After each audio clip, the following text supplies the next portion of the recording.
परमात्मा को पाने तथा उसका वास्तविक लाभ प्राप्त करने के लिए पवित्र बाइबल में प्रमाण है कि प्रभु ने मनुष्य को अपना ही स्वरूप बनाया। 6 दिन में सृष्टि रचकर 7वें दिन विश्राम किया। कुरान शरीफ में प्रमाण है कि हजरत मोहम्मद को खुदा स्वयं कह रहे हैं कि मैंने तुम्हें उस परमात्मा की महिमा बताने के लिए भेजा है। वो परमात्मा कबीर है जिसने 6 दिन में सृष्टि रची तथा 7वें दिन तख्त पर जा विराजा। उसकी खबर किसी बाखबर से पूछकर तो देखो। कृपया अवश्य सुनिए जगत गुरु तत्वदर्शी संत रामपाल जी महाराज के अमृत वचन। परमपिता परमात्मा पूर्ण ब्रह्म सारी सृष्टि के रचनहार कुल मालिक कबीर परमेश्वर जी की असीम कृपा से आज आप सत्संग सुनने के लिए उपस्थित हुए। पुण्यात्माओं, परमेश्वर ने स्वयं ही आकर के हमें ज्ञान बताया है और उस ज्ञान के बिना सब जो हमने सुना था वो पूरा ज्ञान था। कहते हैं भक्ति मुक्ति के दाता सतगुरु भटकत प्राण फिरंदा, उस साहिब के हुक्म बिना नहीं तरवर पात हिलंदा। उस परमात्मा की असीम रजा आपके ऊपर हुई है। जब तक ये प्राणी परमेश्वर की शरण ग्रहण नहीं करता तब तक तो ये अपना प्रारब्ध ही भोग रहा होता है। शुभ कर्म करने की चेष्टा भी करता है तो विधि ठीक ना होने से वो यूजलेस होती है और अपना शेष जो संस्कार है वही पूरे कर रहा होता है। जिसमें पूर्ण परमात्मा की शरण में ये प्राणी आ जाता है, मर्यादावत चलता है, सतनाम का सिमरण करता है, गुरु जी के से प्राप्त उपदेश का विधिवत श्रवण करता है, फिर उसका सब कार्य परमात्मा से ही होता है। तो आज हमने जैसे आप जी ने कोई पावर का कनेक्शन ले लिया बिजली का, तो उसी के हिसाब से आपने सारे चेंज कर लिए। चक्की भी बिजली वाली ले ली, पशुओं का जो चारा काटने वाली मशीन भी बिजली से चलेगी, हैंडपंप भी बिजली से और आटा पीसन की चक्की भी बिजली से। तो फिर आपका सारा कार्य पावर से ही हो रहा है। तो ऐसे ही जब आपको ये कनेक्शन मिल जाता है तो आपके सब क्रियाएं बदल जाती हैं। परमात्मा का कनेक्शन जब आपको प्राप्त हो जाता है, शरण मिल जाती है, तो आपके सभी कार्य उस परमात्मा की पावर से ही होते हैं। या कहते हैं भक्ति मुक्ति के दाता सतगुरु भटकत प्राणी फिरंदा, उस साहिब के हुक्म बिना नहीं तरवर पात हिलंदा। उपदेश ग्रहण करके और फिर प्राणी भटकता है इधर उधर, मन को स्थिर नहीं करके कितना और जाता है, किसी संतों के पास जाता है या अन्य किसी और उपासना स्थल पर जैसे पहले भटका करते वहाँ जाता है। उसके लिए कहते हैं कि भक्ति और मुक्ति के सतगुरु ही दाता हैं, अन्य कोई नहीं है। ये भटकत प्राण फिरंदा, उस साहिब के हुक्म बिना नहीं तरवर पात हिलंदा। अब जब हम सतगुरु शरण में आ जाते हैं तो हमारे सारे कार्य परमात्मा के आदेश से ही होते हैं। और बाकी जो परमात्मा की शरण में नहीं है उनका प्रारब्ध भी वो अपना भोग रहे होते, उसमें कोई परिवर्तन नहीं हो सकता। उस मालिक के हुक्म बिना उसमें भी कोई परिवर्तन नहीं हो सकता। तरवर पात यानी वृक्ष का पत्ता भी नहीं हिल सकता। अर्थात कोई भी कार्य उस परमात्मा के विधान के विपरीत नहीं हो सकता। अपने विधान को स्वयं ही चेंज कर सकता है, दूसरे पर पावर नहीं है। परमात्मा बताते हैं मात पिता मिल जाएंगे, मात पिता मिल जाएंगे, 184 माही सतगुरु सेवा और बंदगी फेर मिलन की नाही। सत्संग की आधी घड़ी तप के वर्ष हजार, तो भी बराबर है नहीं कहें कबीर विचार।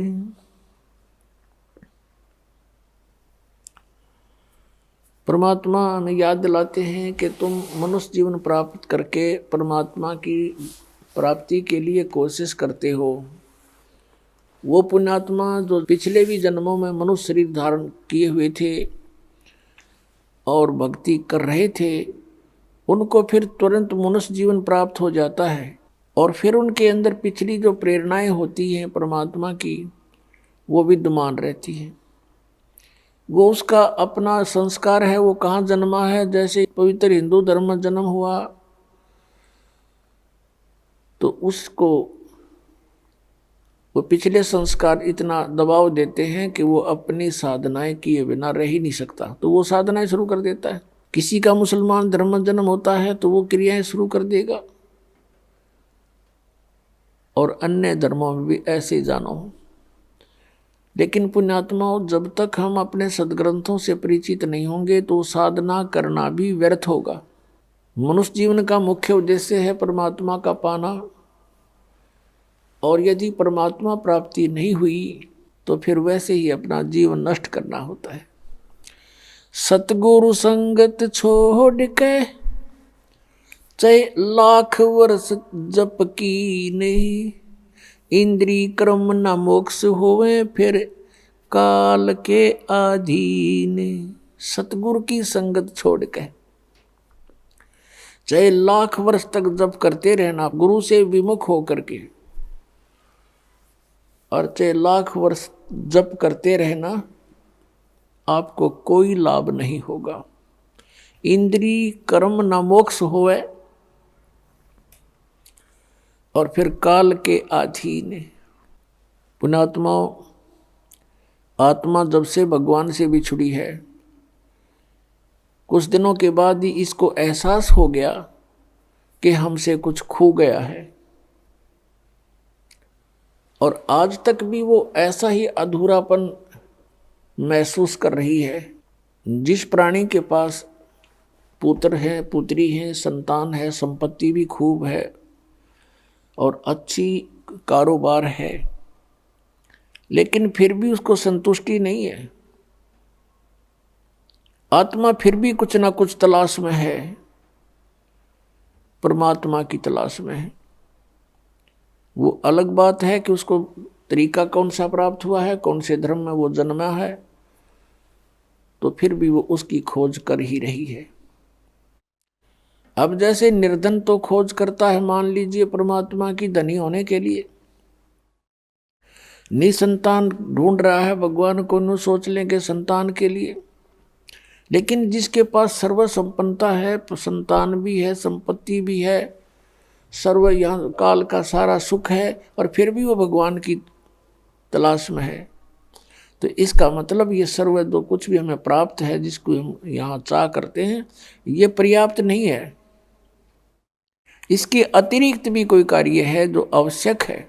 अब हमने उस आवश्यक कार्य को करना होगा।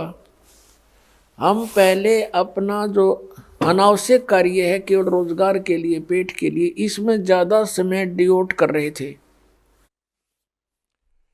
अब हमने ये ज्ञान हो गया कि मनुष्य जीवन का मूल उद्देश्य परमात्मा प्राप्ति है, तो अब हम अत्यधिक समय अपने भगवान के पाने के लिए लगाएंगे। अब वही समय होगा, वही आपका कारोबार होगा, वही क्रिया होंगी। आपकी जो सांसारिक जो क्रियाएं हैं, जैसे पेट के लिए गुजारा सभी करते हैं, कोई सर्विस करता है, कोई दुकान किए हुए है, कोई किसान का काम करता है, कोई सर्विस कर रहा है, कोई मजदूरी करता है।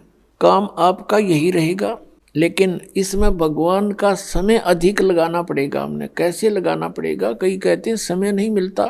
समय आपके पास बहुत है, तो आपके पास बहुत समय है। उस समय को हम समझ नहीं सके और उसका दुरुपयोग करते रहे।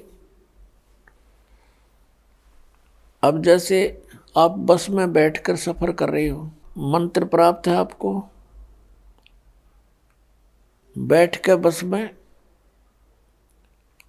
और अपना सुमन शुरू कर दे, इधर उधर झांकिया में देखा नहीं, साथी ते बात घनी करे नहीं और अपना मंत्र करता रहे, तो वो 2 घंटे आपका समय सदुपयोग हो गया।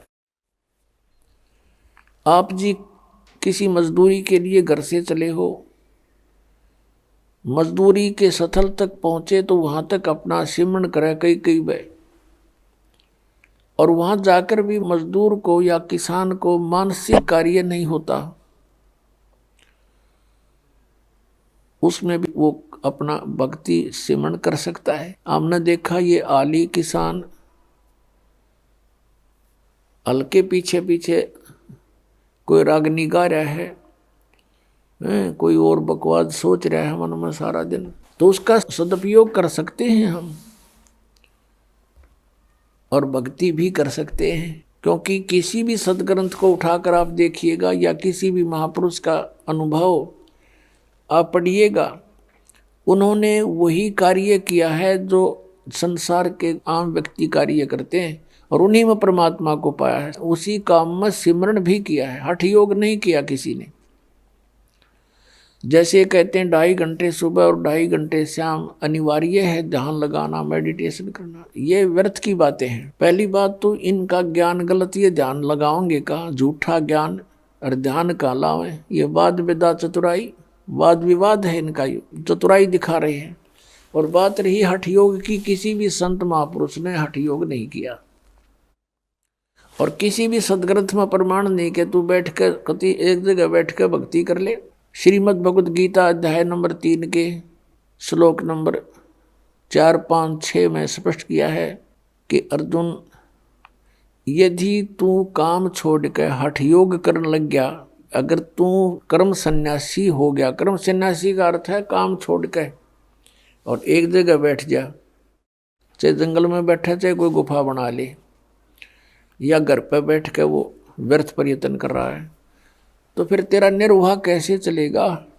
फिर क्या है, इस काल ने 5वें अध्याय के अंदर फिर अपनी टांग अड़ाई है गीता ज्ञानदाता ने। उसमें इसने बताया है कि ऐसा आसन हो, ना घना ऊंचा हो ना नीचा हो, एकांत स्थान हो, नाक के आगे ध्यान लगावे और ऐसे भक्ति करे। ये इसका अपना मत है, ये योग वेद ज्ञान नहीं है, ये इसका अपना मत है। गीता जी के अंदर 2 तरह का ज्ञान है, एक तो वेद ज्ञान है और फिर दूसरा इसने अपना मत उसमें डाला है। तो अब यदि हम इस 5वें अध्याय वाले क्रियाओं को सही माने तो तीसरे वाले गलत होगी, जिसमें ने कहा तू एक जगह बैठ कर कर्म सन्यासी हो गया तो तेरा निर्वाह कैसे चलेगा, इसलिए तो युद्ध भी कर, सिमरण भी कर, काम भी कर, भक्ति भी कर। ये तो वेद ज्ञान है, ये सही ज्ञान है। क्योंकि यजुर्वेद अध्याय नंबर 40 के मंत्र नंबर 15 में कहा है कि वायु अनिलम अथ इदम भस्मांतम शरीरम ओम कर्तु समर किलबे समर कर्त्युम समर। ओम नाम का जाप काम करते करते सिमरण करो, विशेष कसक के साथ सिमरण करो, श्रद्धा के साथ, और अपने मनुष्य जीवन का मूल कर्तव्य जानकर सिमरण करो, तब भस्मांतम शरीरम अमृतम। आपका जब शरीर छूटेगा, आपका जब शरीर अंत होगा, उस समय आपको जो ओम नाम से अमृतव प्राप्त होना है वो उससे ही प्राप्त होगा जितना आप उससे अमर हो सकते हो। जैसे ओम नाम के जाप का साधक ब्रह्मलोक में जाता है, क्योंकि ये ब्रह्म की साधना है, और ब्रह्मलोक में जाने के बाद भी फिर ये वापस आता है। तो जितना समय इसका उस ओम के भक्ति की कमाई से होगा, उतना समय ये महास्वर्ग में ब्रह्मलोक में, वहाँ पर इसने नकली सतलोक, अलखलोक, अगमलोक, नामी लोक बना रखे हैं। तो वहाँ ये प्राणी अपना उतने समय तक ये जन्म मृत्यु से बच जाता है। लेकिन फिर भी जन्म मृत्यु होती है। कहने का भाव ये है कि श्रीमद् भगवत गीता अध्याय नंबर 8 के श्लोक नंबर 13 में ये गीता ज्ञान दाता वेद ज्ञान बता रहा है कि ओम इति एकाक्षरम ब्रह्म विहारन माम अनुस्मरण यह परियाति तदन देहम सयाति परमाम गतिम। मुझ ब्रह्म का एक ओम मंत्र है और एक ओम अक्षर है, बस, नथिंग एल्स। इसका उच्चारण करता हुआ जो शरीर छोड़कर जाता है वो मेरे वाली इस ओम से मिलने वाली परम गति को प्राप्त होता है। 7वें अध्याय के 18वें श्लोक में कहा कि अर्जुन, ये ज्ञानी आत्मा है तो उद्धार, लेकिन इनको तत्वदर्शी संत ना मिलने से मेरे वाली अनुत्तम गति में ही आश्रित हैं। क्योंकि ओम नाम के जाप से ब्रह्मलोक प्राप्ति होती है और ये ब्रह्म की साधना की परम गति है ब्रह्मलोक प्राप्ति। और वहाँ गए प्राणी भी फिर जन्म मृत्यु में आते हैं। गीता ज्ञानदाता 4थे अध्याय के 5वें श्लोक में और 9वें श्लोक में, 2रे अध्याय के 12वें श्लोक में, 10वें अध्याय के 2रे श्लोक में गीता के अंदर गीता ज्ञानदाता कहता, अर्जुन तेरे और मेरे बहुत जन्म हो चुके, तू नहीं जानता, मैं जानता हूँ। इससे सिद्ध है कि ओम नाम का जाप करने वाले जो ब्रह्म पुजारी हैं उनकी भी जन्म मृत्यु और इनके भगवान की भी जन्म मृत्यु सदा बनी रहती है। तो जब तक जन्म मृत्यु है जीव सुखी नहीं हो सकता। अब इसे हम उसी पर आते हैं कि गीता जी अध्याय नंबर 8 के श्लोक नंबर 5 और 7 में कहा है, यदि तूने मेरी शरण में रहना है तो मेरी भक्ति कर, युद्ध भी कर और मेरा सिमरण भी कर। अब युद्ध से कठिन कार्य कोई नहीं हो सकता और उसमें भी मालिक को याद करने का निर्देश है। यही तरीका उस परमपिता के पाने का 8वें अध्याय के 8, 9, 10 श्लोक में गीता जी में कहा कि उस परमात्मा की भक्ति करेगा तो उसको प्राप्त होगा। उसका मंत्र 17वें अध्याय के 23वें श्लोक में बताया है, ओम तत्सत इति निर्देश ब्रह्मण त्रिविध समर्थ है। तो इस प्रकार पुण्यात्माओं, हमने अपने सदग्रंथों को आधार मान के और फिर भक्ति करनी चाहिए।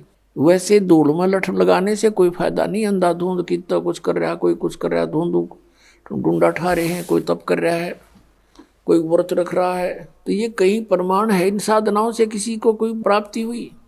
तो इस प्रकार उस सूक्ष्म वेद के अंदर परमात्मा ने बताया है, नाम उठत नाम बैठत नाम सोवत जागवे, नाम उठत नाम बैठत नाम सोवत जागवे, नाम खाते नाम पीते नाम सेती लागवे। यानी नाम का सिमरण करना है, चलते फिरते उठते बैठते भोजन खाते समय भी आप सिमरण कर सकते हैं। अब जैसे किसान के पास बहुत समय होता है, खेतों में जा रहे हैं, घूम रहा है, अपना भक्ति करता जावे, पशुओं के लिए चारा लाता है तो सिमरण करता जावे आवे, यानी सिमरण में समय अधिक लगाना होगा। अन्य जैसे शॉपकीपर हैं, दुकानदार हैं, तो वो अपनी दुकान पर बैठे हैं, ग्राहक आया, उसको डील किया, उसके बाद फ्री होते ही फिर सिमरण शुरू कर दे।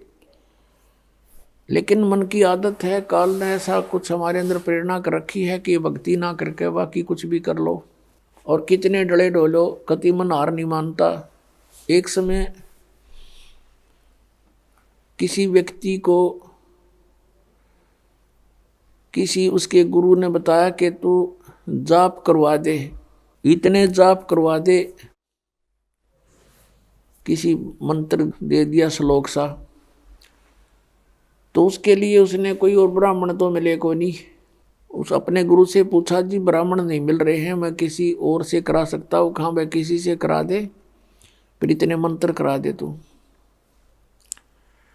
वो गया वहाँ पर लेबर चौक पे, लेबर चौक पर 2 व्यक्तियों से कहा, भी ऐसे ऐसे काम है, आप यहाँ क्या दिहाड़ी लेते हो एक दिन की डेली? उन्होंने बताया कि हम 15 रुपये लेते हैं। और क्या काम करते हो? कि सारा दिन तसले ढोते हैं, मिट्टी डालते हैं सड़कों पर या किसी के घर पर। तो उस व्यक्ति ने कहा कि मैं तुम्हें 30 रुपये दूंगा और बढ़िया भोजन दूंगा और बढ़िया कपड़े दूंगा, तुम मेरे यहाँ काम कर दोगे? क्या काम है बताइए? कि वहाँ एक मंत्र का जाप करना है। वो दोनों बोले ठीक है हम कर देंगे। और भी दूसरे कहने लगे हम भी चल पड़ेंगे, हम भी चल पड़ेंगे। वो कहने लगे अभी 2 की आवश्यकता थी, ये 2 तैयार हो ही लिए। उन दोनों को ले आया, उनको कहा पहले तुम स्नान करो। स्नान किया और बढ़िया भोजन कराया, स्वच्छ कपड़े पहना दिए, जैसे धोती लपेटा करते पहले वह धोती दे दी उनको बढ़िया, और कहा ये माला ले लो और ये मंत्र बोलते रहो, 8 घंटे ड्यूटी करो तुम अपनी, 8 घंटे यहाँ और 30 रुपये दूंगा, वहाँ 15 लेते थे। अग जी ठीक है, बहुत अच्छी बात, न्याल हो गए। और जी कितने दिन कराओगे? अग भाई 3-4 दिन कराने पड़ेंगे। अग जी और किसी ना बुलाइयो? अग ना भाई ठीक समय न, और क्या जरूरत है, डेली इतने करने हैं, तुम कर ही दोगे? हाँ जी कर देंगे। अब उसने बैठा दियो माला देगा हाथ में। उन्होंने आधा घंटा तो कराया, फिर 10-5 मिनट और कराया। फिर उन्हें सोची रहा तरा भैया कद बजेंगे 8 घंटे हुए। तो दोनों ने बोले भाई ले पकड़ तेरी माला अरिया तेरी धोती, हमारा बनाओ 8 घंटे जड़ कौन बैठा रहा इसमें बंद के। वो छोड़ के सारा सामान और पैर का अपने वही कपड़े वो लेबर चौक पा खड़े हुए, 15 रुपया में सारे दिन वो डले डोलिए। वहाँ सुख तो बैठ कर मंत्र ना कराया गया। इस मन की इतनी गंदी आदत है यार। एक पेट के लिए आप कितनी मेहनत करते हो, पशु भी थक जाता, हमने देखा, क्योंकि दास का किसान परिवार में जन्म था। सुबह से लेकर शाम तक हाल ही हल जोतता है, उसका कोई घंटों का हिसाब नहीं। सुबह 6 बजे चला जाता, शाम ने 6 बजे छोड़ता बैलों को। और कई एक ऐसी व्यवस्था होती है, फिर चारा काट के सिर पर रख कर लाता था। बैलों को तो छोड़ देता था, वो अपना चारा चरते थे और वो हाथ से उनकी चारा काटता था और फिर उनके लिए सारा चारा डालता था। फिर लेन देन जो घर का उसको करता है, पशु से भी ज़्यादा कार्य करता है एक पेट के लिए इंसान। और एक भगवान के लिए 10 मिनट नहीं निकालने देता ये मन, इतना दुश्मन है इस आत्मा का। तो पुण्यात्मा इसके जाल को समझना है आपने। और भक्ति भक्ति के हिसाब से होगी जैसे भगवान ने बता रखी, अपने मनमुखी नहीं करनी। अब जैसे कावड़ लेने जाते हैं, बड़ी श्रद्धालु आत्मा है, वहाँ से लेकर वहाँ तक पैदल जाते हैं। कई बार तो पैदल आते हैं और पैरों में छाले पड़ जाते हैं, पट्टी बांध बांध कर, और चलते ही रहते हैं। और उन नैनों कह दे तो ये एक मंत्र की माला फेर दे छोड़ के चलो, इतना लंबा मंत्र 108 मंत्र क्यों करोगे? शुरू में शटराई करने लग जाता है ये मन, इतना वो है ये उल्टे काम करने में राजी और अच्छे काम में इसकी बिल्कुल रुचि नहीं बनती। तो इस भक्ति से, ज्ञान से, परमात्मा के अंकुश से ये मन फिर आपको भक्ति करने देगा। ना भक्ति ना करने दे, और कुछ भी कर ले, तपस्या कर ले, सारा सारा दिन कोई वर्षों तो खड़े रहते हैं, क्योंकि वहाँ मन का सहयोग होता है।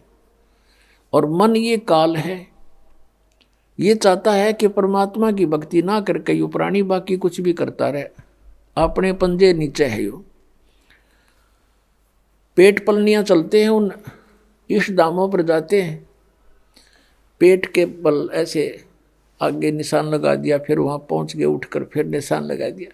यानी इस तरह की क्रियाएं कितनी कर ले, नो प्रॉब्लम, नो ऑब्जेक्शन। और माला के 108 मंत्र ने होगा 6 ऑब्जेक्शन।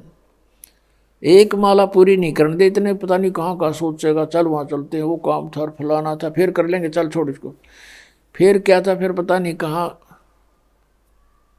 कोई और समस्या आ जा। तो कहने का भाव ये है कि जो क्रिया है वो बिल्कुल आसान है, लेकिन हम उस दूसरी साधनाओं में घने रंगे।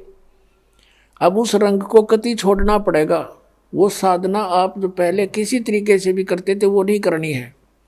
अब जैसे आपको बताई जाती ऐसे ही करना। जैसे राधा स्वामी पंथ से आए हैं बहुत से भक्त, वो कहते हैं जी हमारा तो अभ्यास बन गया, 2.5 घंटे सुबह बैठकर 2.5 घंटे सामने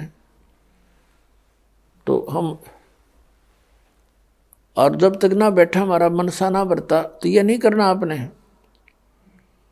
क्योंकि वैसे तो ठीक है, बैठे हो, समय मिल गया तो भक्ति करो, कोई दिक्कत नहीं है, मंत्र करो, बैठ के करो, लेकिन मेडिटेशन नहीं करना। ये जो ध्यान है ये हठ योग है, और ध्यान की विधि हम बताएंगे वैसे करना।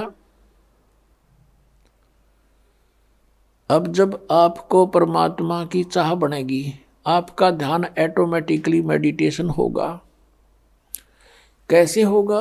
परमात्मा कहते चिंता तो सत्य नाम की, और न चिंता दासी, जय कोई चिंता नाम बिना, वाहे काल की फांसी। जैसे कहते हैं ना, आप किसी को टेंशन हो जाती है और उस टेंशन में उसका मन की सुई रुक रुक के वहीं जाती है, थोड़ी सी देरी दूर जाती, तुरंत फिर वहीं पहुंच जाती है। तो कहते हैं या टेंशन तुझे हुई है, ऐसी टेंशन भगवान के नाम की बना। अब जिसको कभी टेंशन हुई हो, जिसको कोई चिंता का विषय गहन बना हो, उसको खूब पता है कि वो किसी से बातें भी कर लेता है 2 मिनट 10 मिनट, उसके तुरंत बाद उसकी सुई उसी टेंशन पर पहुंच जाती है मन। तो इस प्रकार हमने वो ध्यान हमारा है इस परमात्मा के नाम से जोड़ कर रखना या टेंशन बनानी है। और दिस इज मेडिटेशन। यू बैठ कर लो, चाहे लौट कर टेंशन कर लो, ये मेडिटेशन। और चाहे चलते फिरते कर लो। तो कहने का भाव यह है, बुद्धिमान समाज आसानी से समझ सकता है कि किस प्रकार ये भक्ति हो सकती है और कैसे हम इस समय का सदुपयोग कर सकते हैं। जैसे किसी को टेंशन हुई है, उससे पूछ कर देखो वो कितना समय उस टेंशन में लगाता है। संसारी कार्य में किसी से बात करने को दिल नहीं करता, उसी समय उस टेंशन पर ध्यान पहुंच जाता और टेंशन के कारण पर। तो ऐसे हमने ये हमारा सहज समाधि है, या संतों की सहज समाधि। तो ऐसे हमने इस नाम के ऊपर मेडिटेशन करना है। ये सुरत शब्द अभ्यास बताते हैं कुछ पंथ वाले। और कैसे कहते हैं, हमारे गुरु ने 18 वर्ष तक एक बंद कमरे में बैठ कर, कोठे में कोठा, और वहाँ सुरत शब्द अभ्यास किया। इन्होंने मेरा सुरतर शब्द होता क्या है, और ये अभ्यास क्या किया उसने बता, डले डोए हठ योग किया। हठ योग नोट सुरत शब्द अभ्यास हठ योग नहीं होता, वो तो साधना। जैसे हम कोई मंत्र जाप करें, आपको नाम दिया है, वो नाम तो शब्द है, और उसके ऊपर ध्यान लगा के रखना, जोड़ के रखना, उससे 1 सेकंड भी दूर ना करना, ये सुरत शब्द अभ्यास है। यानी उसके नाम के ऊपर सुरती को जोड़े रखना। अगर परमात्मा कहते हैं कबीर जी, जीव्या तो मुख में फेरे और माला फेरे कर्मा ही, मनवा तो 34 फेरे ये तो सिमरण नाही।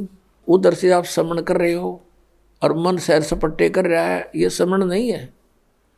आप क्या बोल रहे हो, किस मंत्र का उच्चारण कर रहे हो, चाहे मन मन कर रहे हो, चाहे श्वास से कर रहे हो, श्वास से भी जो जाप कर रहे हो उसके ऊपर आपका ये सुरत है। तुम बोल कौन सा मंत्र कर रहे हो, कौन सा छोड़ रहे हो, कौन सा ले रहे हो। और इसको अभ्यास करना, इसकी प्रैक्टिस करना, नॉन एज सुरत शब्द प्रैक्टिस, सुरत शब्द अभ्यास। ये कान बंद करके, आंख बंद करके, ये सुरत शब्द नहीं, ये तो बिला धुन सुनेंगे। फिर तो सुन ले चाहे ना सुन ले, तो बात जे रही अंदर, जो कुछ हो तो हो ही रहा है। अब ये पिछले संस्कारों से आपके अंदर धुन आधी बज रही है, और वही परमात्मा की ट्राई कर रहे हैं पुण्यात्माएं। जो पिछले संस्कारी बाकी तो बात भी ना करते, घूटी लाओ मौज करें, अपना जैसा भी उनको धंधा करते रहते हैं। तो आपके अंदर पहले से ही विद्यमान है वो, जो कुछ भी आपको ये अनजान गुरु सुनवाया करते थे, धुन सुन ले, धुन सुन ले। अब जैसे आपके बैंक में, अकाउंट में, आपके खाते में, आपकी कॉपी में, और 1 लाख रुपया जमा हो गया, उस 1 लाख रुपए को आप चाहे डेली देख लो उस पुस्तक बैंक की कॉपी में, रोज देख लो, चाहे सारा दिन देखते रहो, वो तो 1 लाख जमा ही है आपके। और आगे कोई आप व्यवसाय नहीं करोगे, नौकरी मजदूरी नहीं करोगे, तो वो 1 लाख में तो घटेंगे, बढ़े को नहीं। तो यू दिस इज मेडिटेशन। इस मेडिटेशन में आप सुनना चाहते हो, कुछ देखना चाहते हो, जैसे सतयुग त्रेता द्वापर में परमात्मा ने काल को इसलिए छूट दे दी थी कि उन दिनों में घने पुण्यकर्मी प्राणियों का जन्म होता है उस युगों में, और वो पिछले पुण्यकर्मी संस्कारी साधक होते हैं। प्रत्येक, चाहे कोई गरीब है चाहे अमीर है, चाहे कोई किसी वर्ण में जन्मा होता है, वो सभी भक्ति किया करते हैं वो उन युगों में। और उनका ध्यान लगता है, मेडिटेशन लग जाता है 1 सेकंड में। और व्हाट इज मेडिटेशन? मेडिटेशन है क्या उनका? जैसे हमारे शरीर में कमल बने हुए हैं, हमारी रीढ़ की हड्डी जो बैकबोन है, इसके अंदर की साइड में कमल बने हुए हैं, यानी कमल चक्कर बने हुए हैं। जैसे एक टेलीविजन के अंदर चैनल होते हैं, और जो भी चैनल ऑन कर दिया जाता है तो उस चैनल में जो कार्यक्रम दिखाई देता वो कहीं और स्थान पर विद्यमान है, और वहाँ से रिले होकर के वो सिर्फ दिखा रहा है कि ये चैनल में वहाँ ये कार्य हो रहा है। तो ऐसे ही हमारे शरीर के अंदर चैनल हैं, मूल कमल, फिर उससे 2 उंगल ऊपर स्वाद चक्र, फिर नाभि चक्र जिसको नाभि कमल भी कहते हैं, और फिर हृदय चक्र हृदय कमल, और फिर कंठ का चक्कर कंठ कमल, और फिर त्रिकुटी का कमल, और फिर सहस्रार कमल। तो इस प्रकार हमारे शरीरों में चैनल बने हुए हैं, कमल है। और जो साधक होते हैं पुण्यकर्मी प्राणी, वही परमात्मा की खोज में कोई प्रयत्न करते हैं। तो पहले युगों में प्रत्येक व्यक्ति की समाधि लग जाती थी, मेडिटेशन हो जाता था।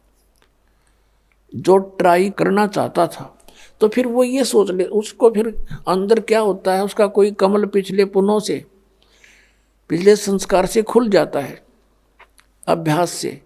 तो वो उस चैनल में क्या होता है कि जैसे फिल्म शुरू हो जाती है, फिल्म एक मूवी शुरू हो जाएगी, उस चैनल पर जहाँ से प्रोग्राम आ रहा है वो सारा दिखाई देना शुरू हो जाता है। कोई नाच रहा है, कोई गा रहा है, कहीं राजा की सवारी आ रही है, जैसे फिल्म चलती है। कहीं झरने बह रहे हैं, कहीं फलदार वृक्ष नजर आ रहे हैं, कहीं फूलों की बहुत लंबे चौड़े बाड़ी है, बगीची है। तो वो सारा कुछ देखता रहता, कहीं गाने हो रहे हैं, कहीं अप्सराएं नाच रही हैं।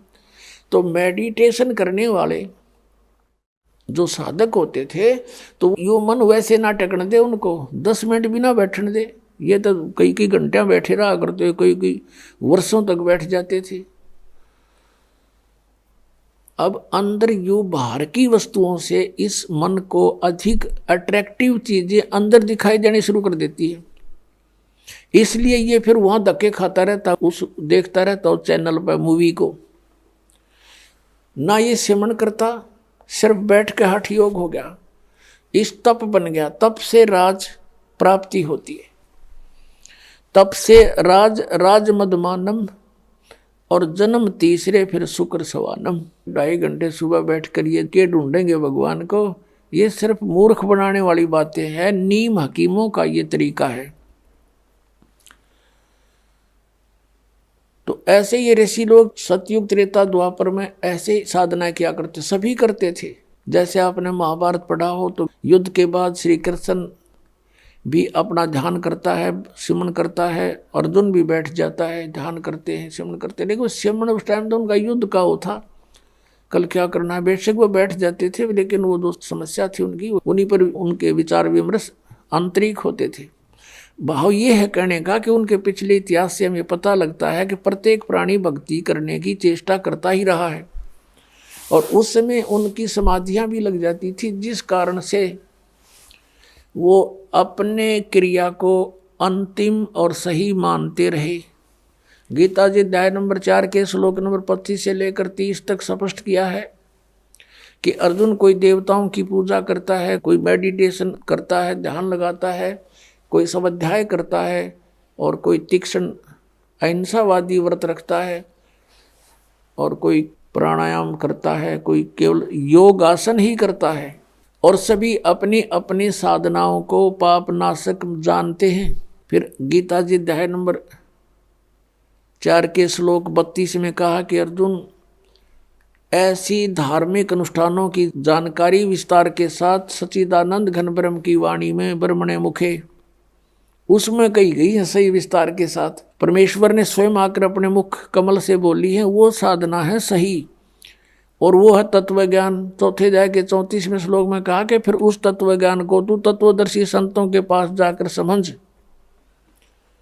उनको दंडवत प्रणाम करने से, कपट छोड़ करके उनसे प्रार्थना करने से वो तत्वदर्शी संत तुझे परमात्म तत्व का ज्ञान कराएंगे, उनसे पूछो। तो इससे एक तो ये सिद्ध हो गया कि Gita is not complete knowledge. Shrimad Bhagavad Gita में कंप्लीट स्पिरिचुअल नॉलेज नहीं है, इनकम्प्लीट है, लेकिन गलत नहीं कह सकते। हाँ, गलत वो है जैसे इस काल ने कुछ युद्ध कराने के लिए अर्जुन से अटकलबाजी की है। अभी आपको बता के 5वें अध्याय में वो कहता है कि ऐसे आसन लगा ले, ऐसे बैठ जा, नाक के आगे ध्यान लगा। ये इसका अपना मत है, स्वयं कहता है ये मेरा मत है, और बाकी वेद ज्ञान है। अब जैसे इसने युद्ध कराने के लिए अर्जुन से कहा, दूसरे अध्याय के 37 और 38 श्लोक में, कि अर्जुन लाभ हानि को छोड़ के और किसी जय पराजय की भी चिंता ना करके तो युद्ध कर ले। अब पहली तो बात समझ की है कि बिना बगैर लाभ हानि के कौन सिर फुड़वावे, और फिर तुरंत कहता है कि यदि तू युद्ध में जीत गया तो पूरी पृथ्वी का शासन प्राप्त होगा, राज भोगेगा, और यदि तू युद्ध में मारा गया तो स्वर्ग में जाएगा, तेरे दोनों हाथों में लड्डू हैं, युद्ध कर ले। बता, इसका कोई थ्योरी है? पहले में तो कह रहा है कि लाभ और हानि छोड़ कर युद्ध कर ले, हार जीत की भी चिंता ना करे, और तुरंत लाभ हानि बता रहा है कि यदि मारा गया तो स्वर्ग में जाएगा, और जीत गया तो पृथ्वी का शासन भोगेगा। बता, आप पे लाभ हानि बता रहा है, फिर क्या लाभ हानि मत सोचे। तो ये इसकी अटकलबाजी जो इस तरह की बकवाद इस काल ने युद्ध कराने के लिए की है कि किसी तरह यू नाश हो, वो करवा दिया इसने। फिर सतगुरु संगत छोड़ के लाख वर्ष जप की नहीं, इंद्री कर्म ना मोक्ष होए फिर काल के अधीन। एक लड़की थी राबिया नाम की, मुसलमान धर्म में जन्म था और बहुत अच्छी पुण्यकर्मी प्राणी थे, पिछले संस्कार अच्छे थे। परमात्मा कहते हैं जो जन मेरी शरण है ताका हूँ मैं दास, गेल गेल ला गया फिरूं जब तक धरती आकाशी। पुण्यात्मा, आप कोई आम आत्मा नहीं हो, आप कभी ना कभी परमेश्वर कबीर जी के चरणों में रहे हो। जैसे आज से 600 वर्ष पहले सन 1398 से सन 1518 तक परमात्मा 120 वर्ष तक यहाँ पृथ्वी पर रहे, एज ए सतगुरु रूप में रहे, और स्वयं परमात्मा भी थे यहीं से। इस पूरे ब्रह्मांडों का रिमोट उनके हाथ में था। तो उस समय उस परमात्मा के 64 लाख शिष्य हुए थे। वो कितने दयालु है पुण्यात्मा, आप सोच नहीं सकते, क्योंकि हमारी बुद्धि तो काल ने बांध रखी है, और हमारे को तो यहाँ के संसार के झूठे सुख ही फाइनल नजर आ रहे थे अभी तक, जब तक ज्ञान नहीं था। अब वो दयालु 600 वर्ष पहले आया, इसलिए आया कि इन आत्माओं को एक बार रिचार्ज कर जाऊं, फिर इनको मनुष्य जन्म मिलते रहेंगे जब तक पिछली पीढ़ी आएगी। ये कलयुग के प्रारंभ की बातें हैं। सन 1398 संवत 1455 ये ज्येष्ठ सुदी पूर्णमासी को परमात्मा सतलोक से चलकर आए, अपने निज स्थान से, उस ध्रुवलोक से, तेजों में स्थान सतलोक से, और एक कमल के फूल पर बनारस के अंदर काशी शहर में, शहर के बाहर वन में एक लहर तारा सरोवर में खिले कमल के फूल पर आकर प्रकट हुए। वो प्रथम चरण था कलयुग का। अब ये बिचली पीढ़ी, ये मध्य का समय है कलयुग का, और कलयुग का लास्ट जो होगा उसके विषय में बताया कि उसमें सब कृत गढ़ी प्राणी हो जाएंगे, कोई भी धर्म कर्म को नहीं मानेगा, शराबी कबाबी मांसाहारी, एज बहुत कम हो जाएगी, 20 वर्ष की उम्र मनुष्य की रह जाएगी एंड ऑफ द कलयुग में, कलयुग के लास्ट में। और उसमें 5 खंड होंगी। जैसे 15 वर्ष की उम्र में सभी मर लिया करेंगे, युवा भी हो लेंगे, ब्याह भी करवा लेंगे, बच्चे भी उत्पन्न हो लेंगे और मर भी लेंगे। और उसमें 5 वर्ष की लड़की विवाह होते ही 5 वर्ष की लड़की के बच्चे उत्पन्न होने लग जाएंगे कलयुग के लास्ट में, और बिल खोद के प्राणी रहा करेंगे। तो वो तो है एंड ऑफ द कलयुग।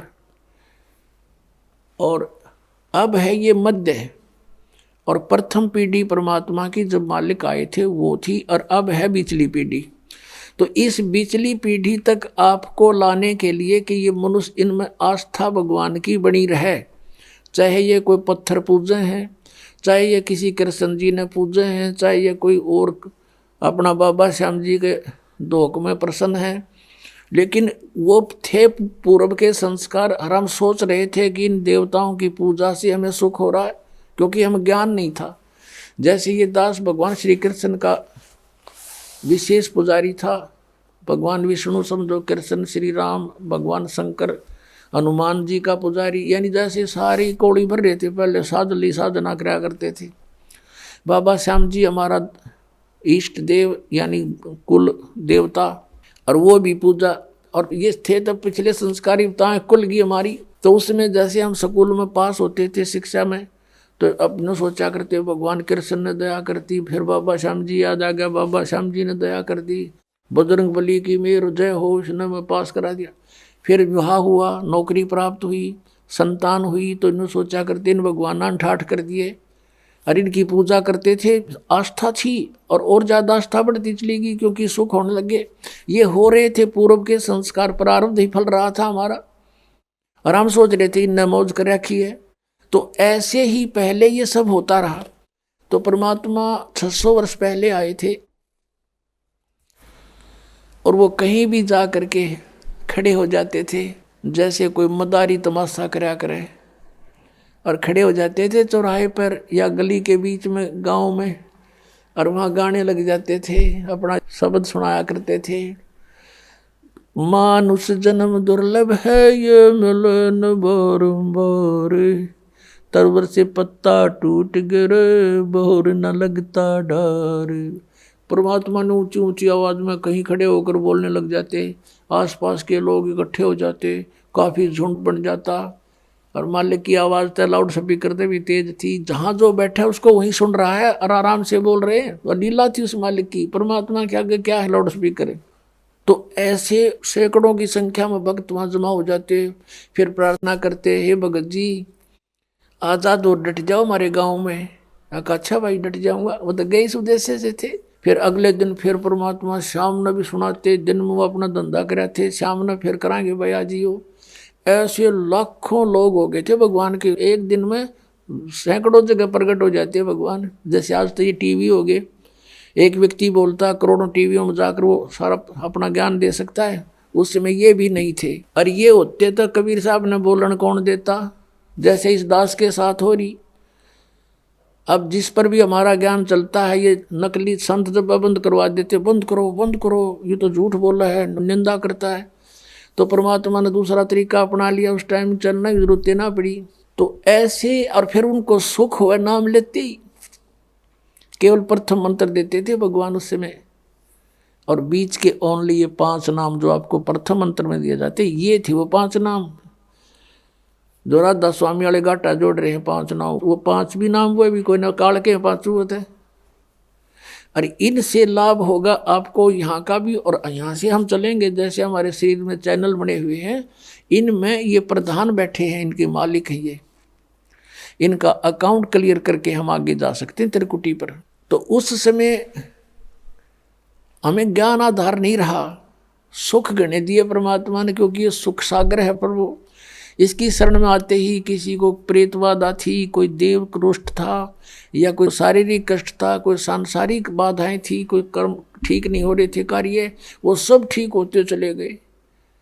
और ऐसे करिश्मे करे परमात्मा ने। उनके घरों में गरीब व्यक्ति थे, और शाम ने 10 रुपये धरके सोते, तड़के 100 पाते उनके घर पे, और वो आकर बताते तो गुरु जी की कृपा से ऐसी रजा होगी। कोई नो कहना तुम रख के भूल गए हो गया, आप पे थर भूल लाग रही है, नो कदे हुआ आकर तो वो जिसके बीता वो जाने, कड़ा दर का बोलना समय था उस समय। तो अब भी ऐसी लीलाएं हो रही है। एक भक्त बता रहा था जी, मैं 1-1.5 वर्ष से कोशिश कर रहा था पुस्तक पढ़ के कि चालू नाम लूं, पर पैसे का अभाव था। तो वो कह रहा था कि ऐसे करते करते मैं घना दुखी हो गया, भगवान परमात्मा का इतना अमृत ज्ञान और मैं पहुंच नहीं पा रहा, रोने लग गया। एक दिन कहता 100-200 रुपये बैंक में पड़े थे, वो निकलवाने गया था, 6,000 रुपये बैंक में पाए। 6,000 रुपये मेरे अकाउंट में जमा हुए पाए। लेकर छक्कर हो गया, परमात्मा या दया भी बख्श दी। अगले दिन ट्रेन पकड़ दी, बहुत दूर रहने वाला था बच्चा। तो ऐसी ऐसी लीलातियां लाखों करेगा परमात्मा आपके लिए, लेकिन आप किसी और को बताओगे उन्हों का झूठ बोल रहे हैं, क्योंकि उनके साथ कभी ऐसा हुआ नहीं। हुआ क्यों नहीं? क्योंकि उनको पावर का कनेक्शन मिला नहीं। जो मैनुअली जो कार्य होता है, पावर का काम उससे अलग होता है। तो यहाँ पावर का कार्य है, परमात्मा का कार्य है, ये जनसाधारण नहीं मान सकता इन बातों को। तो इस प्रकार परमात्मा ने वो 64 लाख शिष्य हो गए, सबको ये मंत्र दे दिया। फिर हम, क्योंकि ज्ञान हमें था नहीं, कोई भी बहकाले था, हिंदू और मुसलमान दोनों को उपदेश दिया करते भगवान, और कहा करते भाई हिंदू मुस्लिम दो नहीं भाई, दो कहे सो नरक में जाई, एक पिता की संतान हो तुम, ये काल ने तुम्हारे को यहाँ आपस में दुश्मन बना दिया, भिन्न भिन्न बना के। बुद्धिमान लोग थे, मानते भी थे, लेकिन भक्ति करने से जो उनको सुख हुआ नाम से, तो भले ही वो किसी मजहब में रह रहे थे, लेकिन भक्ति मालिक वाली करते रहे अंदर से। लेकिन कुछ समय के बाद क्या होता है इस प्राणी के साथ कि इसको सुख घना हो जाता है, क्योंकि मालिक सुखदाई है, ये दयालु परमात्मा है। इसकी जरा सी मेहर से इतना सुख हो जाता है, जीव बौंदल जाता है, विचलित हो जाता है। फिर कुछ दिनों के बाद क्या हुआ, धीरे धीरे परमात्मा से दूर हो गए। कोई कह दे नहीं भाई भगवान तो भगवान है, ये कबीर भगवान नहीं है, ये अल्लाह नहीं है, ये तो झूठ बोलता है। ठीक है, तुम्हें सुख हो गया होगा, छोटा मोटा कोई सिद्ध पिद्ध होगा ही वैसे। तो इस तरह उन्होंने, हमें ज्ञान ना होने से अपने मजहब के लोगों ने परमात्मा से हमें पुनः दूर कर दिया, लेकिन उस मालिक का उद्देश्य था वो पूरा हुआ। हम परमात्मा को ना पहचान कर भटक रहे हैं। नहीं तो इतना आसान है मोक्ष, इससे आसान वस्तु है कोई नहीं, और इससे आसान कोई काम नहीं। जैसे रोटी खाना बनाती है बहनें, बेटियां, माताएं, और कितना जुगाड़ जोड़ती हैं, अब गिनती भी ना हो, इतने आइटम इकट्ठे करने पड़ते हैं। परात कितना, फिर तवा, चूल्हा, लकड़ी, तेल है, और फिर कटोरा, फिर चम्मच, फिर नमक, मिर्च, नरी आइटम इकट्ठी करके, और फिर आटा बनाना, फिर सब्जी काटना, छोंक लाना है। और इसी गर्मी होते सर्दी, उसमें वो चाहे वर्षा हो। अब तो कुछ एक गैस के चूल्हे चाले हो गए, नहीं पहले तो लकड़ियाँ जलाया करते थे, अब भी जलाते हैं। 90% लोग लकड़ियों से ही अब खाना बनाते। तो गिल्ली हो जाए वर्षा के दिनों में, वो जल के देना, फूं फूं आँख लाल हो जाए, और फिर भी बना के छोड़ दें हम। और परमात्मा के भजन में कुछ भी तो ना, जीव भी ना लानी, अरे यूँ ना होता हमारे थे, देखे खोटे लाग रहे, जीवा भी नहीं हलानी, बिना जीव के सिमरण दे दिया मालिक ने। सांस तो आवेगा तुम्हें, लेट के ले लो, बैठ के ले लो, चलते लो, वो सिमरण करो। और ये प्रथम मंत्र है, इसका जाप भी मानसिक करो, मौखिक नहीं करना। तो मौखिक तो जैसे अलग बैठे हो अकेले कर लो, नहीं मानसिक करो इसको। तो इस तरह इसमें कुछ भी ठाके ना लेना, और ना कोई जुगाड़ जोड़ना, और यूँ भी ना कर सकते, फिर हमारे जैसे नालायक नहीं, फिर हम किसे भगत है। तो कहने का भाव ये है कि ये सबसे आसान है मोक्ष पाना। अब हम उसी प्रसंग पर आते हैं। तो ऐसे परमात्मा हमें चार्ज कर गए, और चार्ज करके चले गए। मालिक सहश्री राय थे, सहश्री चले गए। तो हम मालिक को नहीं पहचान सके, इसलिए उनसे विमुख हो गए थे। परमेश्वर ने एक लीला की थी। अब परमात्मा के बहुत से शिष्य हो गए, और सत्संग किया करते थे, वहाँ पर भक्त आते थे, बेटियां बहनें भी आती थी।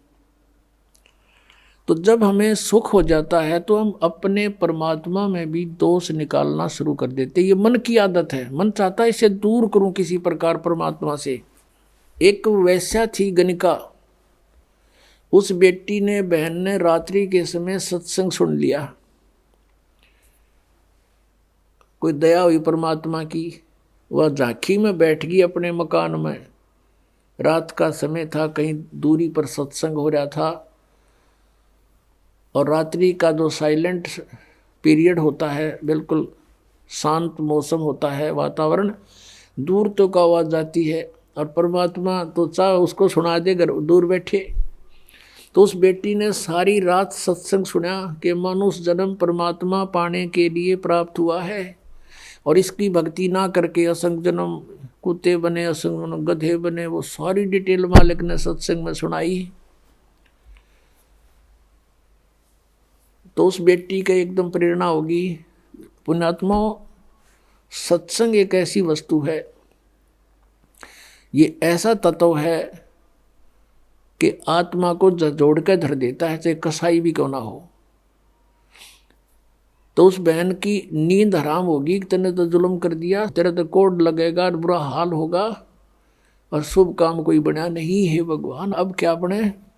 सारी रात बेचैनी में इधर उधर घूमती रही। जब सत्संग के बोलिया तो अगले दिन वो फिर मालिक ने दया करी, वहीं आसपास किसी दिन 1-2 दिन के बाद वही सत्संग उसके हो गया आसपास। अब वो लड़की वहां पहुंची, परमात्मा से कहा कि हे गुरुवर, क्या मेरे जैसी पापन का भी उद्धार हो सकता है? परमात्मा ने कहा बेटा, उसने कहा, परमेश्वर ने पूछा कि आप क्या बात बेटी, या तो कोई भी मुझे निरपराध व्यक्ति नजर नहीं आता, सभी कोई ना कोई अवगुण करते ही रहते हैं, और सत्संग में उसी का समाधान होता है। उस लड़के ने कहा, परमात्मा मैं तो बहुत निकम्मी औरत हूँ, ऐसे ऐसे मैं गणका हूँ, वैसा हूँ, क्या मेरे जैसी दुष्टा का भी उद्धार हो सकता है? परमात्मा ने कहा बेटा, अब कितना ही मैला कपड़ा है उसका साफ करने का तरीका साबुन और जल है। सत्संग यही काम करता है। लेकिन बेटी, पीछे बनी सो बनी, आगे मत करना। कान पकड़ दिया उस बेटी ने कि आज के बाद परमात्मा कुछ भी नहीं करूँगी, मैं अपना मांग का भोजन खा लूँगी। फिर परमात्मा ने कहा बेटा, जो भी तेरा ठीक है संस्कार था, लेकिन इस संस्कार को चेंज कर देंगे हम, भक्ति करना। अब उस लड़की ने उपदेश ले लिया। अब पुण्यात्मा, जिसका लागा सोतन जाना, उसने तेन सोचा तू मरगी कति 92 होगी तेरी, और उम्र भी 40-45 के आसपास हो चुकी है। और पुण्यात्माओं को ये काल जगह जगह अच्छी बुरी तरह फंसाता है। तो उसके लगन लगी, पिछला संस्कार प्रबल था बेटी का, जहाँ भी सत्संग हो लड़की वहीं पहुँच जा, और निकट जा बैठे मालिक के मुँह की तरफ देखे, और सत्संग सुने, गहराई से विचार करे। अब क्या होता है कि वहाँ संगत में जैसे कोई और बाहर के व्यक्ति कहने लगे, रहे तुम्हारे गुरुजी के पास तो वैश्या भी जान लगी, सुप्रसिद्ध वैश्या थी वहाँ उसकी, काशी शहर की। तो कुछ एक ने तो अपनी बहन बेटियों को, अपने जैसे पुत्रों को जाना बंद करवा दिया, और कुछ एक जो वहाँ जाते थे वो उस लड़की को धमकाने लग गए, तो मत आया कर यहाँ पर, तूने गुरुजी की बेइज्जती करा दी है, सारे शहर में चर्चा हो रही है। अब वो रुके क्यों करे, उसको तो मुश्किल तरह पाया बेचारी ने, और वहाँ से दूर होगी तो उसने हिसाब ला लिया कि तेरा तो नाश हो गया, नरक में भी ठिकाना नहीं है। तो अगले दिन परमात्मा के सामने रोने लगी, प्रभु आपकी बेटी है तो पापन, प्रदाता अपना आश्वासन दिया है कि पापी भी पार हो जाते हैं, इस आस में मैं आपके चरणों में लग रही हूँ, और मुझे यहाँ आने के लिए मना किया जा रहा है। परमात्मा ने कहा क्या बात सारी बता, कि ऐसे ऐसे कुछ भक्त कहते हैं, कुछ माई कहती हैं कि तू नीच है, यहाँ मत आया कर, गुरुजी की बेइज्जती करा दी। तब परमात्मा ने कहा बेटा तू खूब आया करे, और तुझे मना करे उसको मुझे बताना है। फिर परमात्मा ने सत्संग के माध्यम से उनको आगाह किया, भाई कोष्टी होवे संत बंदगी कीजिए, हो वैश्या के विश्वास चरण चित दीजियो।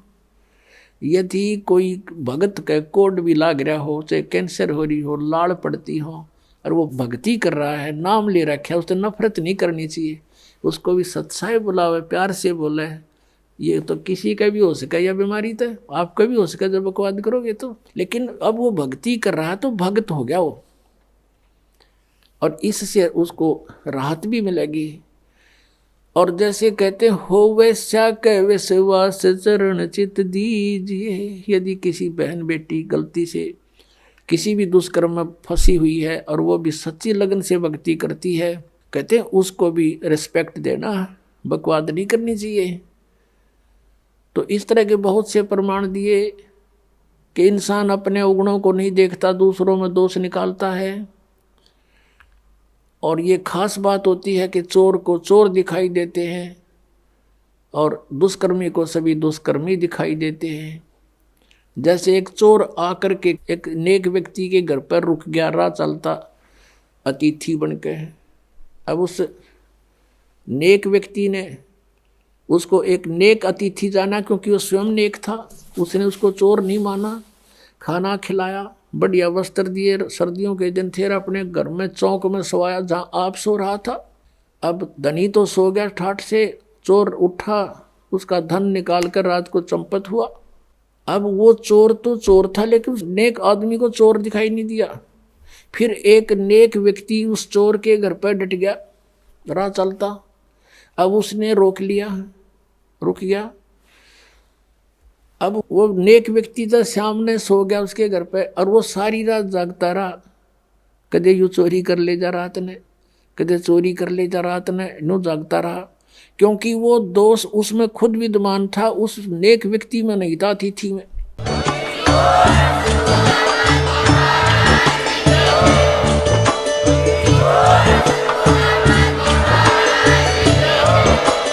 आप सुन रहे थे जगत गुरु तत्वदर्शी संत रामपाल जी महाराज जी के मंगल प्रवचन। अधिक जानकारी के लिए विजिट कीजिए हमारी वेबसाइट www.jagatgururampalji.org। संत रामपाल जी महाराज जी के शुभ आशीर्वाद से पूरे विश्व भर में 500 से भी ज्यादा नाम दीक्षा केंद्र हैं, जिन पर संत रामपाल जी महाराज जी द्वारा ऑनलाइन निःशुल्क नाम दीक्षा दी जा रही है। अपने नजदीकी नाम दीक्षा केंद्र का पता करने के लिए संपर्क करें 8222880541।